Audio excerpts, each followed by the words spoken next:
எனக்கு உயிர் கொடுத்த தாய் தந்தையருக்கு என்னுடைய முதல் வணக்கம். என்னை சினிமாவிலும் அரசியலும் அறிமுகப்படுத்திய எங்கள் ஆசான் சொக்க தங்கம் புரட்சி கலைஞர் கேப்டன் அவர்களுக்கு என்னுடைய இரண்டாவது வணக்கம்.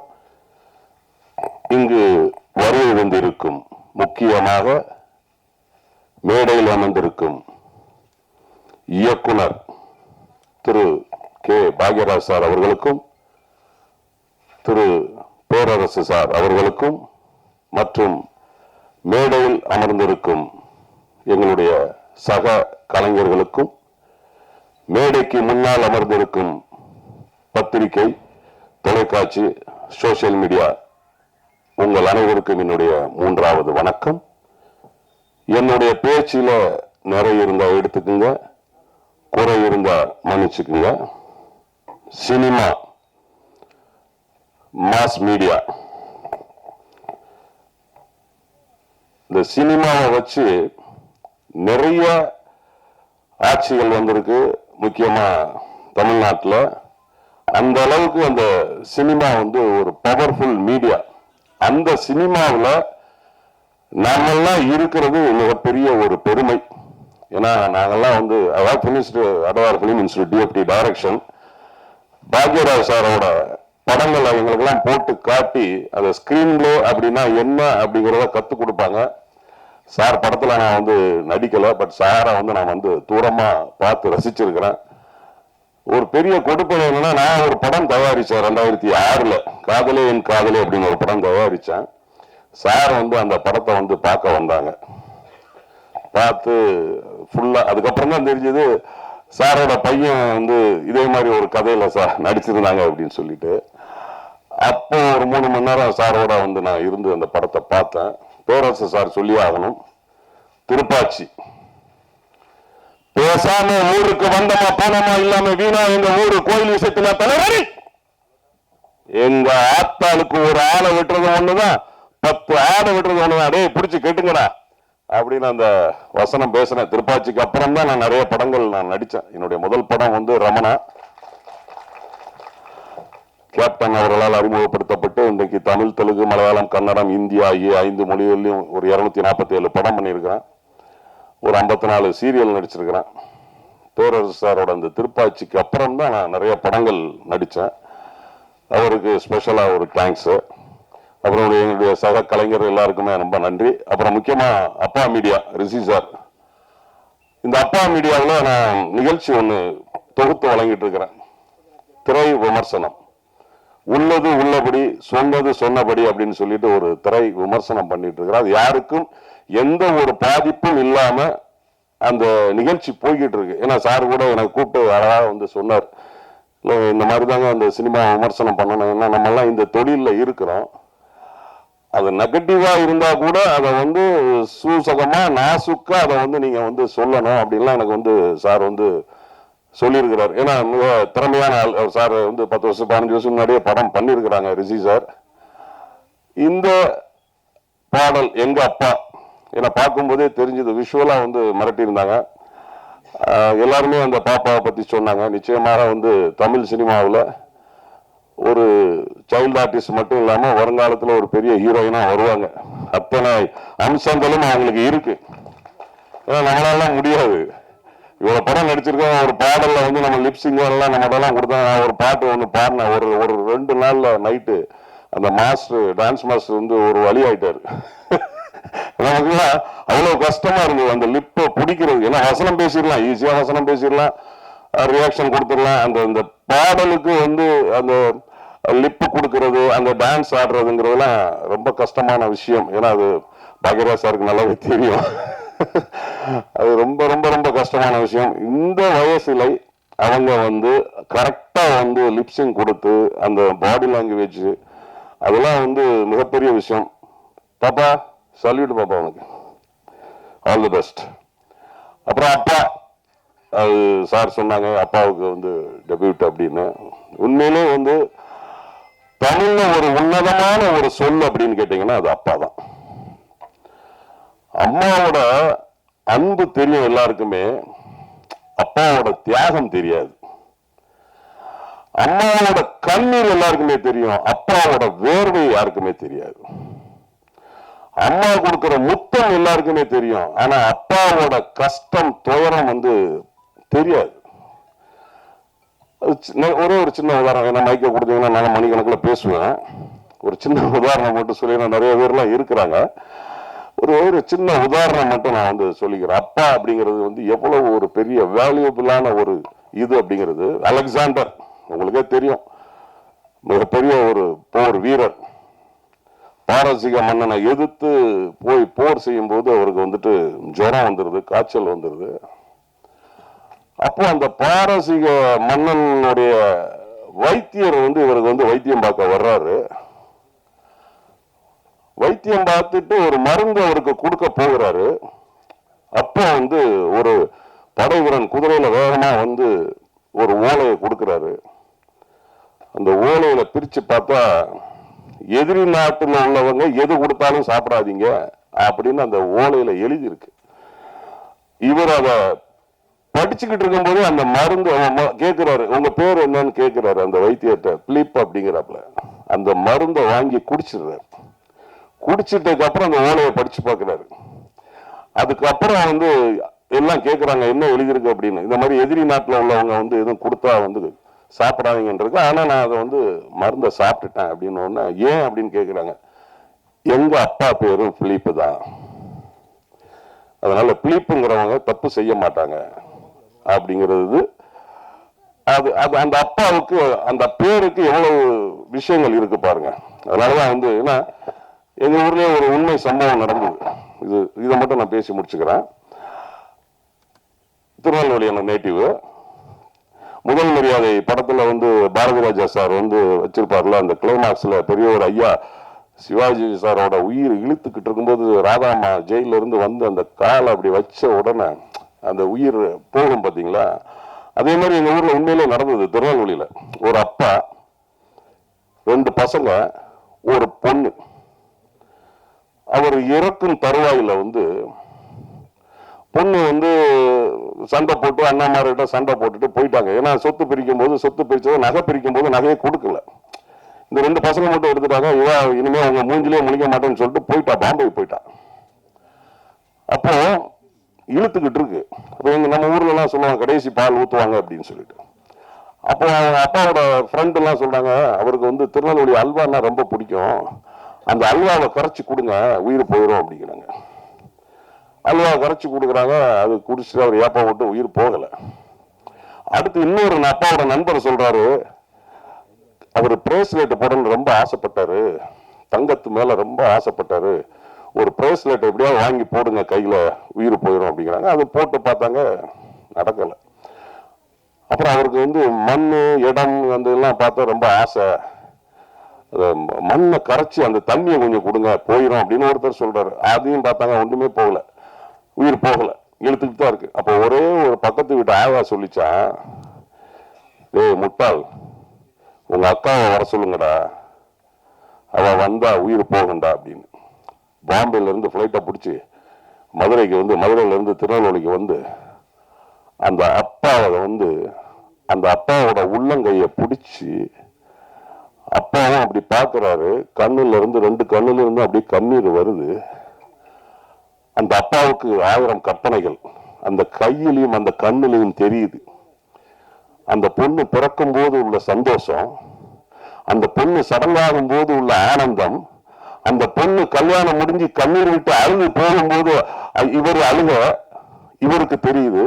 அந்த பொண்ணுக்கு அவங்க அப்பாவோட எல்லா விஷயங்களும் கண்ணு முன்னாடி வந்துட்டு போகுது. சினிமா மாதிரி பிளாஷ் கட் வந்துட்டு போய் உள்ளங்கையில அமுக்குறாரு அப்பா, உயிர் போகுது. அந்த உள்ளங்கையில அவ்வளவு 1000 விஷயங்கள் இருக்கு. அதான் அப்பா, தட் இஸ் அப்பா. இந்த லக்ஷனாவுக்கு அப்படி ஒரு அப்பா வந்து கிடைச்சிருக்கிறாரு ரிஷி. தான் வராத சினிமாவில், தான் சாதிக்க முடியாத சினிமாவை தன் பொண்ணு சாதிக்கணும்னு நினைக்கிறாங்க. மிகப்பெரிய விஷயம். ஏன்னா நம்ம எல்லாம் சினிமாவில் இருக்கிறதுக்கு வந்து பெரிய கொடுமை. நம்ம முதல்ல சொல்லியிருக்கணும், சிவனுடைய பார்வை இல்லைன்னா நம்ம எல்லாம் அரிதாரம் பூசிருக்க முடியாது. நம்ம எல்லாம் சிவனோட பிள்ளைகள். மேக்கப் போடுற ஒவ்வொருத்தருமே சிவனோட பிள்ளைகள். கடைக்கன் பார்வை இல்லைன்னா நம்ம எல்லாம் மேக்கப் போட முடியாது, அரிதாரம் பூச முடியாது. ஒரு எஸ்பியோ, ஒரு கலெக்டரோ, ஒரு ஹையர் ஆபீசரோ ரோட்ல போனா தெரியாது. சினிமா நடிகர் நம்ம ரோட்ல போனா தெரியும். அது நமக்கு பெரிய ஒரு கொடுப்பினை அந்த சினிமா நமக்கு கொடுத்திருக்கு. இந்த ஆல்பத்துக்கு இசையமைத்த நம்மளுடைய நண்பர் சந்தோஷ் சாய் அவர்களுக்கும், அப்புறம் வந்துட்டு ரெஜி கணேஷ் ஒளிப்பதிவு அருமையா பண்ணியிருக்கிறாங்க அவர்களுக்கும், பாடிய சூப்பர் சிங்கர் பிரியங்கா அவர்களுக்கும், இயக்கிய திரு ரிஷி அவர்களுக்கும், முக்கியமாக இந்த பாடல் நடித்த லக்ஷணா ரிஷி அவர்களுக்கும் என்னுடைய வாழ்த்துக்கள். என்னுடைய பேச்சுல நிறைய இருந்தா எடுத்துக்கோங்க, குறை இருந்தா மன்னிச்சுக்கோங்க. நன்றி, வணக்கம். ஒன்னே ஒன்று மட்டும் நான் சொல்லி முடிச்சுக்கிறேன். எங்க ஐயா பேரரசு சார் எல்லாமே கரெக்டா சொல்லுவாரு செய்வாரு. எங்க தலைவருக்காக ஒரு பாட்டு எழுதினார். வந்துட்டாரு வந்துட்டாரு வாத்தியாரு வந்துட்டாரு, பட்டாபிஷேகம் பட்டாபிஷேகம் நாளைக்கு உனக்கு இருக்குன்னு எழுதியிருந்தாரு. ஆனா அது நடக்கல, ஒரு வருத்தம். நன்றி, வாய்ப்புக்கு நன்றி. பேச்சுல நிறைய இருந்தா எடுத்துக்கங்க, குறை இருந்தா மன்னிச்சுக்கங்க. வணக்கம். எங்களோட மேடையில் அமர்ந்திருக்கும் சகநடிகருக்கும் வணக்கம். இந்த அப்பா மீடியா சார்பில் எங்க அப்பா மீடியா எங்கள் அப்பா அந்த சாங் ஆல்பம் பார்த்தோம், ரொம்ப நல்லா இருந்துச்சு. லக்ஷணா ரிஷி ரொம்ப அருமையாக நடிச்சிருந்தாங்க. அது ரிஷி சார் ரொம்ப அருமையாக டைரக்ஷன் பண்ணியிருக்காரு. ஒளிப்பதிவு இசை எல்லாமே நல்லா இருக்கு. அவர் எனக்கு வந்து ஒரு சமீப காலமாக பழக்கமானார். அப்போ எங்கள் சேனலுக்கு நிறைய பேர் பேட்டி எடுக்கிறனாரு. நான் நிறையா நம்ம நடிகர்லாம் வந்து பேட்டி எடுக்கும் மாதிரி கூப்பிட்டேன். எல்லா பேரும் பேட்டி கொடுத்தாங்க. அதனால் எல்லாம் ஆல்பம் பார்த்தாங்க. இந்த லக்ஷணா ரிஷி மென்மேலும் வளர என்னுடைய வாழ்த்துக்கள். வணக்கம். மேடையில் அமர்ந்திருக்கும் இந்தியாவிலேயே தலை சிறந்த ஸ்ரீம்ல ரைட்டர், சிறந்த இயக்குனர் பாக்யராஜ் சாரை நான் வணங்குறேன். காதல் படமே நடிச்சுட்டு இருந்த நம்ம இளைய தளபதி விஜய மிகப்பெரிய ஒரு மாசு ஹீரோவாக்குன எங்கள் பேரரசு சாரையும் வணங்குறேன். மேடையில் அமர்ந்திருக்க அனைவரையும் சக நடிகர்களையும் வணங்குறேன். மீடியாக்கள் இளையதங்கள் அனைவருக்கும் என்னுடைய வணக்கம். இப்போ பார்த்த பாபா லட்சுமணன் சார் மூலியமா தான் எனக்கு ரிஷி சார் பழக்கமானார். நாங்கள் ஒன்றும் இல்லை, சக நடிகர்கள் நாங்கள் எப்போவுமே ரொம்ப அண்டர்ஸ்டாண்டாக இருப்போம். எந்த படம் நடிக்க போனாலும் ஒருத்தருக்கு ஒருத்தர் அந்த படங்கள் இயக்குநர்கள் அட்ரஸ் எல்லாம் அப்போ இருந்தே கொடுக்கறது பழக்கம். அதே போல் தான் இப்போ இளையதளங்கள்லையும் இப்போ நிறையா இன்டர்வியூ கூப்பிட்டா கூட நாங்கள் என்ன பண்ணுவோம், வடிவேல் குறிப்பு விவேக் குறிப்புலாம் கிடையாதுங்க. நம்ம நண்பர்கள் எத்தனை பேர் இருக்காங்க, 20 பேர் இருக்காங்க, 20 பேரோட கான்டாக்ட் நம்பர் கொடுத்துருவோம். அப்படி தான் வந்து இந்த மீடியாவில் வந்து பாபா மூலியமாக எனக்கு அறிவு பண்ணார் ரிஷி சார். அப்படி கொடுத்தா அதில் தான் இவ்வளோ பேர் வந்து இதில் இன்டர்வியூ கொடுக்கறதுக்கு வாய்ப்பு கிடைச்சிது. அப்போ தான் இந்த ஆல்பம் சாங்கை பற்றி சொன்னார். இது மாதிரி பாப்பாவுக்கு ஒரு ஆல்பம் சாங் எடுக்கிறேன்னு எடுத்து வந்தாங்க, போட்டு பார்த்தோம். ரொம்ப பிரமாதமாக பண்ணியிருந்தது அந்த பாப்பாவுடைய எக்ஸ்பிரஷன் ரொம்ப நல்லா இருந்தது. அப்போ எங்களுக்கு தெரியும் இவர் ஏதோ ஒரு நோக்கோட இருக்காருன்னு. அப்புறம் அவர் சொன்னார், என்னுடைய கனவு அது பழிக்காமல் போயிடுச்சு, அதனால் என்னுடைய மகளை வந்து பெரிய லெவல் கொண்டு வரணும். அதுக்காக அவர் ரொம்ப மெனக்கிட்டார். நல்ல கேமராமேன், நல்ல எடிட்டரு, நல்ல தொழில்நுட்ப கலைஞர்கள், மேக்கிங், எடிட்டிங் எல்லாருமே சிறப்பான ஆளுகளை சூஸ் பண்ணி பிரமாதமாக பண்ணி இந்த சாங்கை வந்து கொண்டு வந்திருக்காரு. அவர் மேலே மேலே வளரணும். இன்னும் நிறையா படங்களில் அவர் பண்ணணும். நிறைய ஷார்ட் ஃபிலிமும் பண்ண போகிறாரு. நிறையா இன்னும் அடுத்தடுத்து ஆல்பம் பண்ணோம். அந்த ரக்ஷனா வந்து மேலே மேலே நல்ல உயரத்துக்கு டாப் லெவலில் அவங்க அப்பாவோட பேர் மட்டும் இல்லை, நம்ம தமிழ் இண்டஸ்ட்ரியில் உயர்ந்த ஒரு கதாநாயகி அந்தஸ்துக்கு உயர்ந்து வரணும்னு எல்லாம் வல்ல இறைவனை வேண்டிக்கிறேன். நன்றி, வணக்கம். அனைவருக்கும் வணக்கம். எங்க அப்பா இசை ஆல்பத்தை பார்த்தோம். அதில் பாசம், அப்பா மீடியா, எங்க அப்பா, ஏசப்பாவை பற்றி பாடல், பக்தியும் பாசமும் கலந்துருக்கு. ஒரு சிறப்பு என்னன்னா, இயேசுவை பற்றி பாட்டு பாடினாங்க. ஒருத்தர் வந்து அகிலாண்டேஸ்வரி வந்து பரிசாக கொடுத்துட்டாரு. நமக்கு எல்லாம் எம்மதமும் சம்மதம் தான்.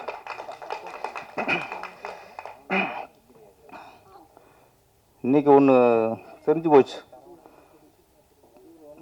தமிழ் திரையுலகில் ஒட்டுமொத்த காமெடி நடிகர்களோட கண்ட்ரோலும் நம்ம பிஆர்ஓ கோவிந்தராஜ் கையில் தான் இருக்கு. அவரை பழச்சிக்கிட்டா அவர் நீங்கள் காமெடி பண்ணி எடுக்க முடியாது. நம்ம இங்கே வராது வடிவேலு, சந்தானம், சூரி, ஏன்னா ஹீரோ ஆகிட்டாங்க. ஏன்னா அவங்க கொண்டாந்து உட்கார வச்சிருப்பாரு. கோவிந்தராஜ் சார் பாதி திருவள்ளத்தை கையில் வச்சிருக்கீங்க. சரி, இந்த விழாவுக்கு மிக சிறப்பு, சரியான சிறப்பு அப்படிங்கிறது நம்ம இயக்குனர் எங்களுக்கெல்லாம் ஆசான் கே பாக்கியராசர் அவர் வந்தது. ஆமாம், அவர் ஆசீர்வாதம் வந்து நம்ம லக்ஷனாவுக்கு அப்பாவோட ஆசீர்வாதம் மாதிரி, ஏசப்போட ஆசீர்வாதம் மாதிரி.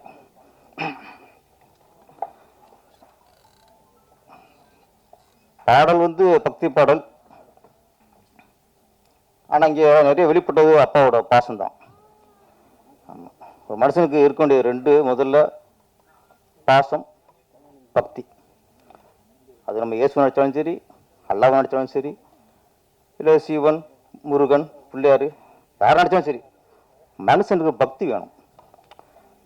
பக்தி இல்லை, கடவுள் இல்லை அப்படி தாட்டு வந்தாலே நம்ம கண்ட்ரோல் இல்லாமல் போயிடுவோம். அவ்வளோ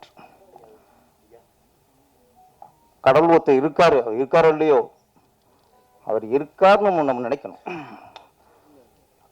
நம்ம தவறு செஞ்சா அவர் நம்மளை கண்டிப்பாருங்கிற நினப்பு வரணும். அப்பதான் ஓரளவு நமக்கு சுய ஒழுக்கம் வரும்.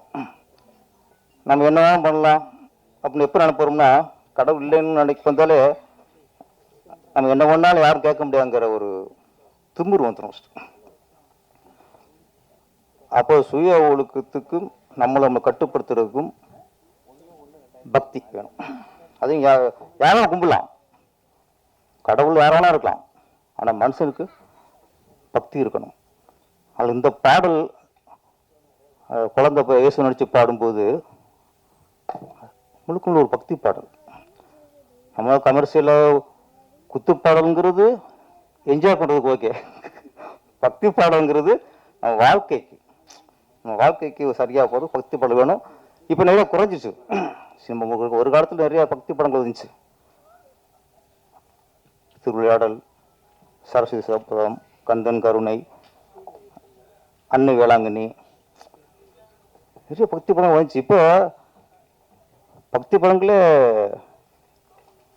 அது வரதும் இல்லை, நினச்சி பார்க்குறதும் இல்லை, வந்தால் பார்ப்பாங்களா டவுட் வந்துடுச்சு. பக்தி படம் தான் வரட்டும் பரவாயில்ல, குடும்ப படம் வர ஆரம்பிச்சு. இப்போ பாக்கியராஜ் படம்லாம் சார் படம்லாம் மௌன கீதங்கள், அதுலேயே அப்பாவை பற்றி வந்திருக்கோம். Daddy daddy oh my daddy, அப்பயே அப்பாவோட பெருமையெல்லாம் இருக்கும். எல்லா பசங்களுக்கும் அம்மாவத்தை பிடிக்கும், மௌனிகளுக்கு தான் பையனுக்கு அப்பா பிடிக்கும். தூள் நின்று போச்சு, முந்தானே முடிச்சு, அந்த 7 நாட்கள் இல்லை, அதெல்லாம் அந்த 7 நாட்களில் ஒரு லவ் ஸ்டோரி. அந்த அந்த தமிழ்நாட்டு கலாச்சாரம் இல்லை கிளைமேக்ஸ் நிற்கும். இன்னைக்கு கலாச்சாரமாவது பண்பாடாவது கத்திடுறா, வெட்டுறா, குத்துறா, கலாச்சாரம் தான். இப்போ இன்னைக்கு கலாச்சாரத்தை காணும்.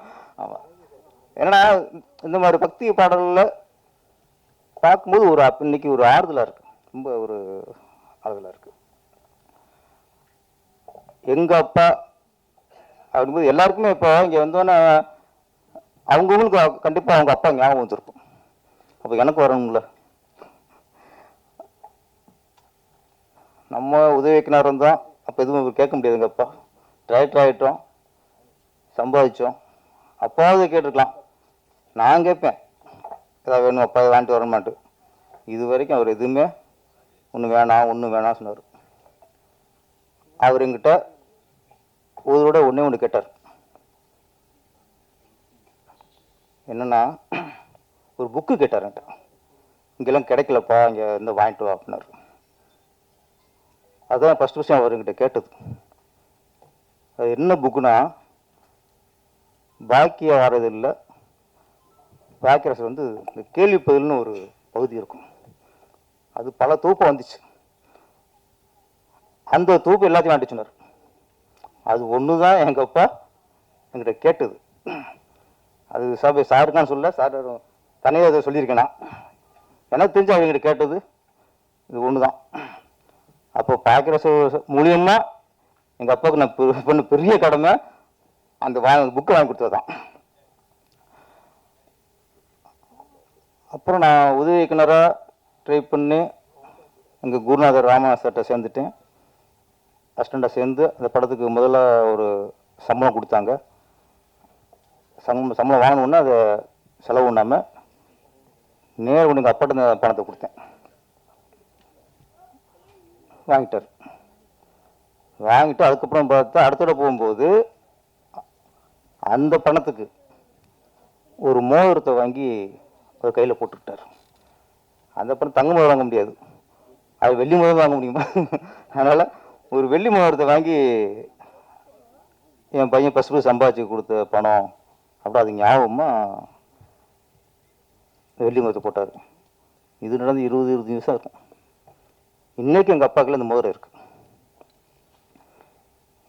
இப்போ ஒரு 2-3 மாதம் எங்கள் அப்பாவுக்கு ஒரு ஆப்ரேஷன், காலில் கொஞ்சம் ஃப்ராக்சர் ஆகி ஆப்ரேஷனு அப்படி போட்டோம். இப்போ ஆப்ரேஷன் தேட்டருக்கு கூட்டி போகணும், எல்லாம் வந்துட்டாங்க, டாக்டர் வந்துட்டாங்க, நர்ஸ்லாம் வந்துட்டாங்க. அந்த ஆப்ரேஷன் அந்த காஸ்டியூம்லாம் போட்டாச்சு. இப்போ அவங்க ஏதோ நகை கொடுத்தாங்க, அதெல்லாம் வாட்ச் எல்லாத்தையும் கழட்டிடுங்க அப்படின்னாங்க. அவர்கிட்ட வாட்சில் ஒன்றும் இல்லை, ஒரு உத்தாச்சி போட்டு தொங்கிச்சு தான், அதை அந்த கயத்தை கழட்டினாங்க. அதுக்கப்புறம் அவர் கையில் இருந்தது இந்த வெள்ளி மோதிரம் தான், அதை அவரே கட்டி என்கிட்ட கொடுக்குறாரு, பத்திரமா வச்சுருப்பா வந்து வாங்கிக்கிறேன்ட்டு. அதை வாங்கிட்டு அதுக்கப்புறம் ஆப்ரேஷன் தட்டுக்கு உள்ளே போனதுக்கப்புறம் உள்ள ஆப்ரேஷன் நடக்குது. அந்த வெள்ளி மோதிரத்தை பார்த்தோன்னே நம்மளுக்கு கொஞ்சம் கண் கலங்கிச்சு. நம்ம எப்போ கொடுத்தது இன்னும் அதை ஒரு ஞாபகமாக இன்றைக்கி அதை போட்டிருக்காருங்கிறது. அப்போ நம்ம அவர் மேலே வச்ச பாசத்தை விட அவர் மேலே நம்ம என் மேலே வச்ச பாசம் தான் அதை தெரிஞ்சுது. நான் சின்ன வயசில் நிறைய அடி வாங்கியிருக்கோம். சரியா படத்துக்கு போவோம், செம்ம அடி வாங்கிறது. அம்மா என்ன தப்பு பண்ணாலும் சரி, ஸ்கூலில் யாராவது அடிச்சுட்டா காலைல அடிப்போம், சாயந்தரம் அடிபட்டவன் அப்பா அம்மாவோ அம்மா வந்துடுவாங்க, அண்ணா இந்த மாதிரி பையன் அடிச்சுட்டானு. அதுக்கப்புறம் அடி செம்ம அடி விடுவோம். அப்போல்லாம் உள்ளனா தெரியும் அப்பாவுக்கு, என்னடா அது ஒரு பயத்தில் அப்போ உள்ளனா பார்ப்போம். அப்போ பாசத்தை நம்ம அப்பாவோட பாசத்தை சொன்னாங்கல்ல, அம்மாவோட பாசத்தை உணர்ந்துருவோம், அப்பப்போ உணர்ந்துருவோம். அப்பாவோட பாசத்தை உணர்றதுக்கு ஒரு காலம் வரும், நமக்கு ஒரு பக்குவப்படணும். அப்போத்தான் நம்ம அப்பா பாசத்தை நம்ம உணர முடியும். அதனால சொன்னாங்க, அம்மாவோட கண்ணீர் தெரியும், அம்மாவோட தியாகங்கள் தெரியாதுன்ட்டு. ஏதோ ஒரு யூடியூப்பில் ஒரு பார்த்தேன், அம்மா உட்கார வச்சு தோசை சுட்டு கொடுப்பாங்க. அதுக்கு தோசை சுட்டு கொடுத்தோம்னா தோசை டேஸ்ட்டாக இருக்கும். அம்மா நல்லா தோசை சுட்டுருக்காங்க, பாட்டு கொடுக்குறாங்களே அம்மா சுட்டு தோசைன்ட்டு. அது மாதிரி அம்மா சுட்ட தோசை ருசிச்சு சாப்பிடுவோம். அவங்க சொன்னாங்க என்னன்னா, அந்த தோசை அம்மா சுட்ட தோசை, அந்த தோசைக்கள் அந்த நெருப்பில் சூடாகி அந்த தோசைக்கள் தான் அப்பா. நாங்கள் அந்த தோசைக்களோட சூடு நமக்கு தெரியாது, தோசையோட ருசியும் தெரியும். அந்த மாதிரி அப்போ தியாகங்கள் நம்ம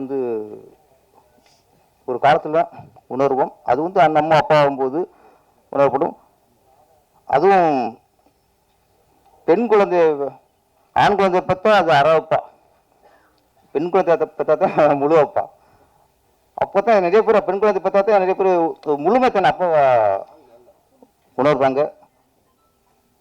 ரிஷி அவர்கள் லக்ஷ்மணான்ற ஒரு அழகான குழந்தைய பெற்று அது அழகாக ஒரு நல்ல ஒரு ஆர்டிஸ்டாக உருவாக்கியிருக்காப்புல.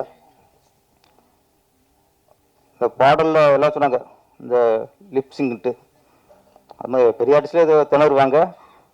குழந்தை நல்லா லிப்ஸிங்கு நல்லா அந்த ஃபீல் எல்லாம் குழந்தை கொடுத்துருந்தது. பேபி ஆர்டிஸ்டாக அப்போது பேபி இந்த குட்டி பத்தினி பயங்கர ஃபேமஸ்ஸு. அப்புறம் பேபி ஸ்ரீதேவி, அவங்க ஃபஸ்ட்டு பேபியாக நடித்தாங்க. அப்புறம் தமிழில் நம்பர் 1 ஆகி, தெலுங்கில் நம்பர் 1 ஆகி, ஹிந்திலேயே நம்பர் 1 ஆகிட்டாங்க. அப்புறம் நடிகை மீனா அவர்கள், அவரும் பேபி ஆர்டிஸ்ட் தான். பேபி ஷாலினி, அவங்க அப்புறம் ஹீரோயின் ஆகி அஜித்துக்கு ஒய்ஃப் ஆகிட்டாங்க. பேபி இந்திரா, பேபி ஷாம்லி, நிறைய ஆர்டிஸ்டில் பேர் வாங்கினவங்க இருக்காங்க. நம்ம பேபி லக்ஷ்மணாவும் ஒரு ஸ்ரீதேவி மாதிரி, ஒரு மீனா மாதிரி, ஒரு ஷாலினி மாதிரி பெரிய ஒரு நடிகையாக உருவாகணும். எப்போவுமே அப்பாவோட கனவுகள் இல்லை அப்பாவோட லட்சியம் வந்து எங்கேயா மிஸ் ஆச்சுன்னா அந்த லட்சியத்தை தன் பிள்ளைகள் மூலமாக நிறைவேற்ற பார்ப்பாங்க. தான் நிறைவேற்ற முடியாத லட்சியம் பிள்ளைகள் வெற்றி அடைந்தால் தானே வெற்றி அடைஞ்ச மாதிரி அவங்க ஃபீல் பண்ணுவாங்க. தான் அப்பா நம்ம வெற்றி அடையணும்னு தோல்வி நினைக்க மாட்டாங்க. நம்ம பிள்ளைய சாதிச்சிட்டோன்னா அது தன்னோட வெற்றியாக நினைப்பாங்க. எஸ்சி சார் வந்து லக்ஷனோட வெற்றியா அவரோட வெற்றியா கண்டிப்பாக நினைப்பார். படத்தோட இசையமைப்பாளர் சந்தோஷ் சாய்.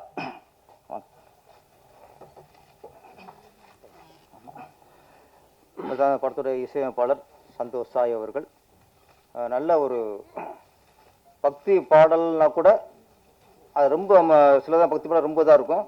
அழகாக ஒரு ரசிக்கிற மாதிரி ஒரு ஜனரஞ்சமாக ஒரு ஃபீல் வர மாதிரி இசையமைச்சிருக்காப்புல சந்தோஷ் சாய் அவருக்கு என்னுடைய வாழ்த்துக்கள். நீங்கள் இன்னும் மிகப்பெரிய மியூசிக் டைரக்டராக உருவாகும் சார்.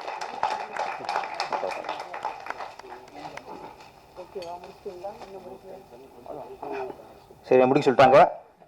பாக்கியராஜெல்லாம் வெயிட் பண்ணுறாங்க, நம்ம பேசக்கூடாது. இந்த டீம் அனைவருக்குமே வாழ்த்துக்கள். இந்த பாடிய சூப்பர் சிங்கர் பிரியங்கா அவர்களுக்கும் என் வாழ்த்துக்கள். மொத்த டீமுக்கு என் வாழ்த்துக்கள். நன்றி, வணக்கம். மரியாதைக்குரிய அனைத்து பத்திரிகையாளர் நண்பர்கள் மற்றும் அனைத்து ஊடக நண்பர்கள் எல்லாத்துக்கும் என்னுடைய பணிவான வணக்கத்தை தெரிவிச்சுக்கிறேன். தொகுப்பாளினி கவிதாவுக்கு ஸ்பெஷல் வணக்கத்தை சொல்லிக்கிறேன். ஏன்னா நேற்று மிஸ் பண்ணிட்டேன் அவங்க பேர் சொல்கிறதுக்கு. அதனால் இது முதலே சொல்லிட்டோம்னா, ஏன்னா அவங்ககிட்ட அவங்க நல்லா பேசுவாங்க அப்படிங்கிறத விட பேசுறதுக்கான கண்டென்ட் ரெடி பண்ணுறது பாருங்க, அதே ரொம்ப சிறப்பாக அந்த தமிழுக்காகவே அவங்களுக்கு பாராட்டுகள் சொல்லலாம். ஸோ வாழ்த்துக்கள் தெரிவிச்சுக்கிறேன்.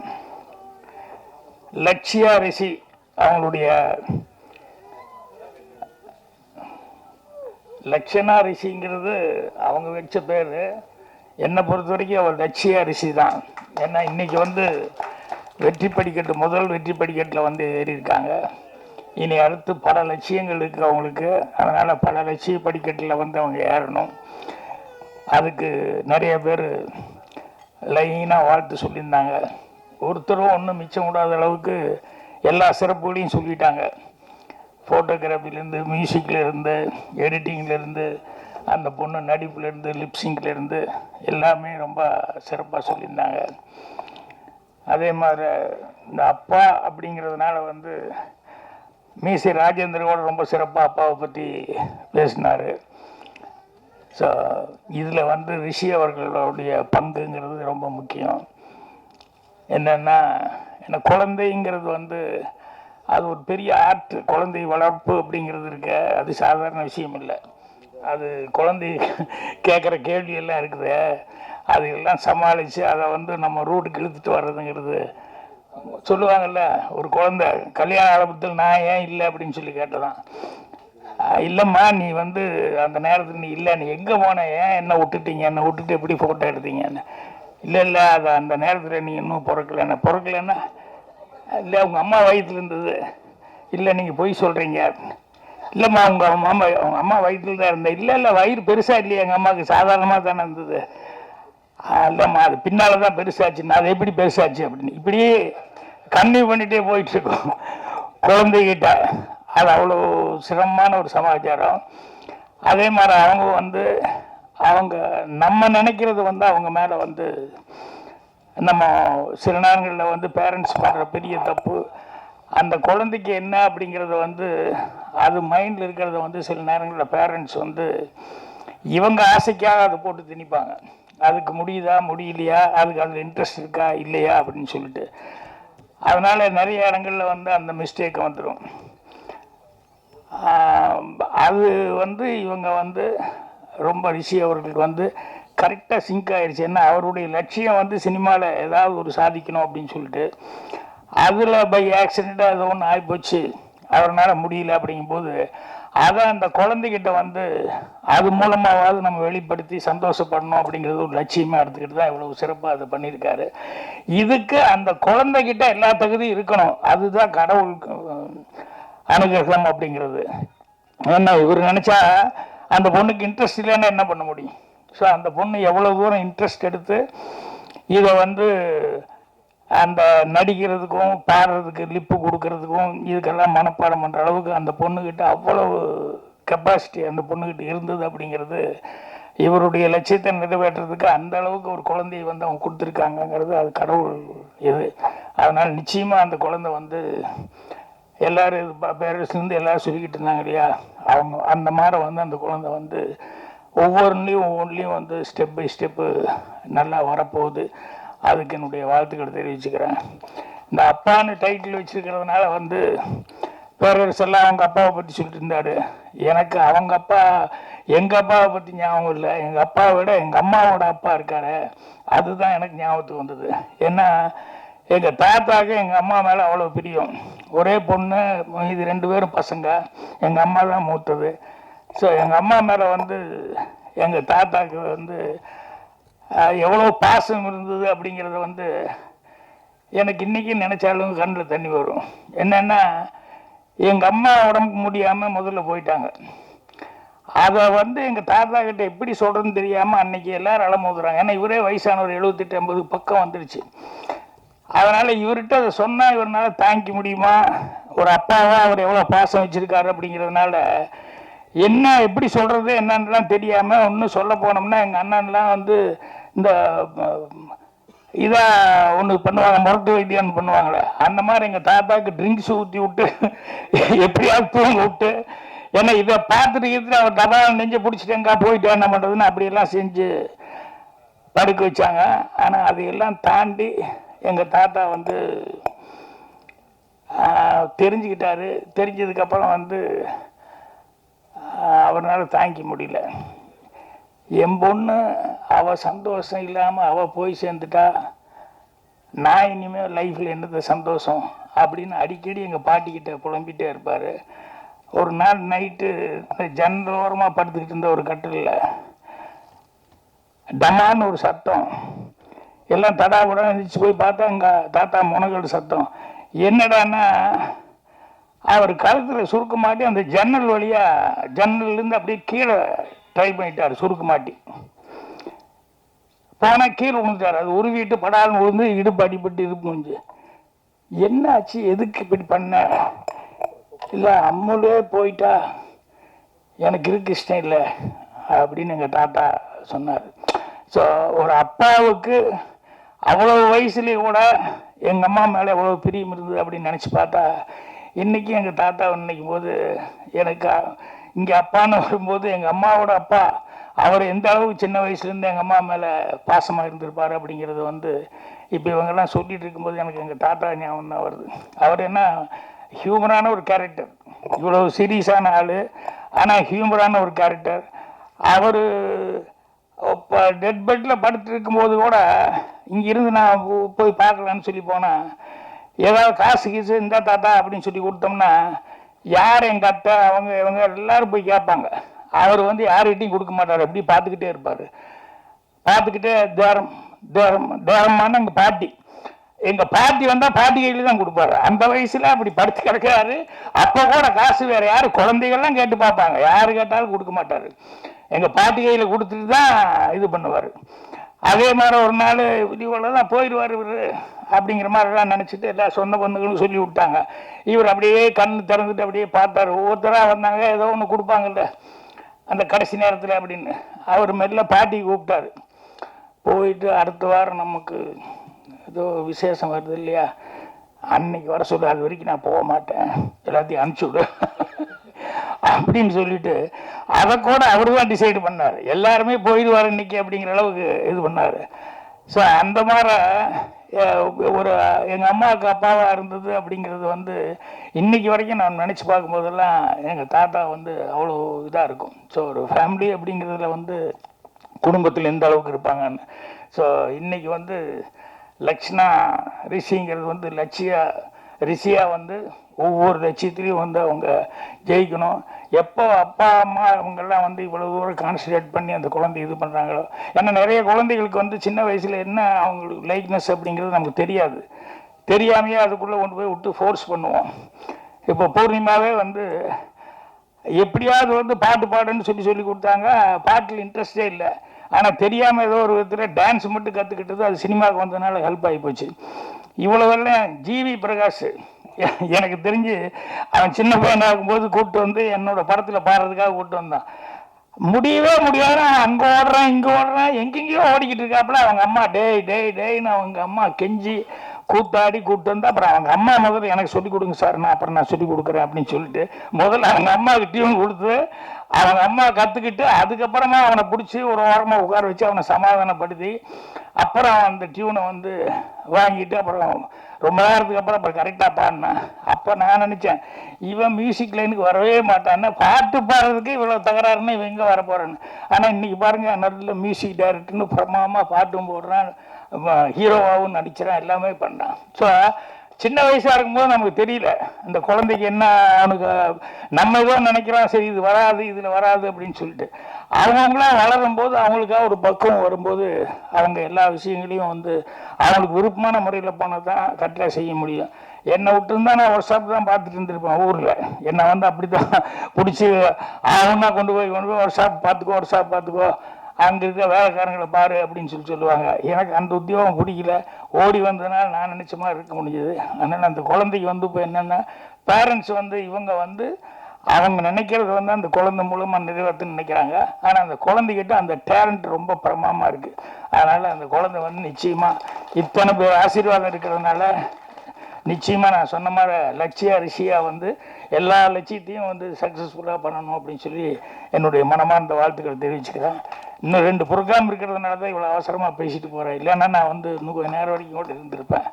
யாரும் தப்பாக நினைக்க வேண்டாம். நன்றி, வணக்கம்.